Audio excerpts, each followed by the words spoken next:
ತಪ್ಪಿದ್ದಾರೆ. ಮತ್ತು ಇನ್ನೊಂದು ಕಡೆ ರಾಜ್ಯದ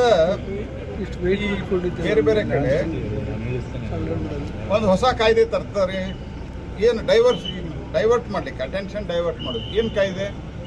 ನೀವು ಕೋಮು ಇದನ್ನು ಕೆರಳಿಸುವಂಥ ಭಾಷೆ, ಕೆರಳಿಸುವಂಥ ಭಾಷೆ ಮಾತಾಡಿದ್ದು ಈಗೂ ಕಾನೂನು ಅದ. ನಿಮ್ಗೆ ಯಾಕೆ ಹೊಸ ಕಾನೂನು ಬೇಕು?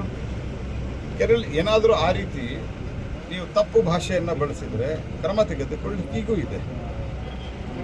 ಮತ್ತು ಇಂದಿರಾ ಗಾಂಧಿ ಅವ್ರನ್ನ ಹಿಟ್ಲರ್ ಅಂದರು ಅಂಥೇಳಿ ಕೇಸ್ ಹಾಕ್ತಾರೆ. ಮೊದಲೇದು ಇಂದಿರಾ ಗಾಂಧಿ ಹಿಟ್ಲರ್ ರೀತಿ ವರ್ತಿಸಿರ್ಲಿಲ್ವಾ? ಎಷ್ಟು ಜನರನ್ನ ಕೊಂದು ಹಾಕಿದ್ರು, ಎಷ್ಟು ಜನರನ್ನ ಅವರು ಜೈಲಿನಲ್ಲೇ ಸತ್ತೋದ್ರು, ಪೊಲೀಸ್ ಸ್ಟೇಷನ್ದಲ್ಲೇ ಸತ್ತೋದ್ರು. ಇದೇ ಮೈಕಲ್ ಫರ್ನಾಂಡಿಸ್ಗೆ ಏನಾಗಿತ್ತು? ಇಲ್ಲೇ ನಮ್ಮ ಎದುರಿಗೆ ಈಗ ಆ್ಯಕ್ಟಿವ್ ಪೊಲಿಟಿಷಿಯನ್ ಆಗಿರುವಂಥ ಸುರೇಶ್ ಕುಮಾರ್ ಇದ್ದಾರೆ, ಅವ್ರಿಗೇನಾಗಿತ್ತು? ಅನಂತಕುಮಾರ್ ಒಬ್ಬರು ಸಾಮಾನ್ಯ ABP ಕಾರ್ಯಕರ್ತರಾಗಿದ್ದರು, ಅವ್ರಿಗೇನಾಗಿತ್ತು?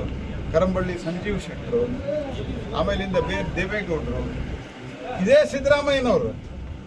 ಇವತ್ತು ಯಾರು ಇಂಡಿಯಾ ಅಲೈನ್ಸ್ ಕಾಂಗ್ರೆಸ್ ಪಾರ್ಟಿ ಜೊತೆಗೆ ನಿಂತಿದ್ದಾರೆ, ಅವರೆಲ್ಲರನ್ನು ಒಳಗೆ ಹಾಕಿದ್ರೆ, ಜೈಲಿನಾಗ ಹಾಕಿದ್ರೆ.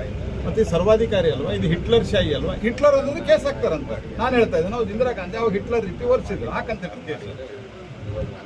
ದೋಸ್ 24 months ಶಿ ವಾಸ್ ಹಿಟ್ಲರ್.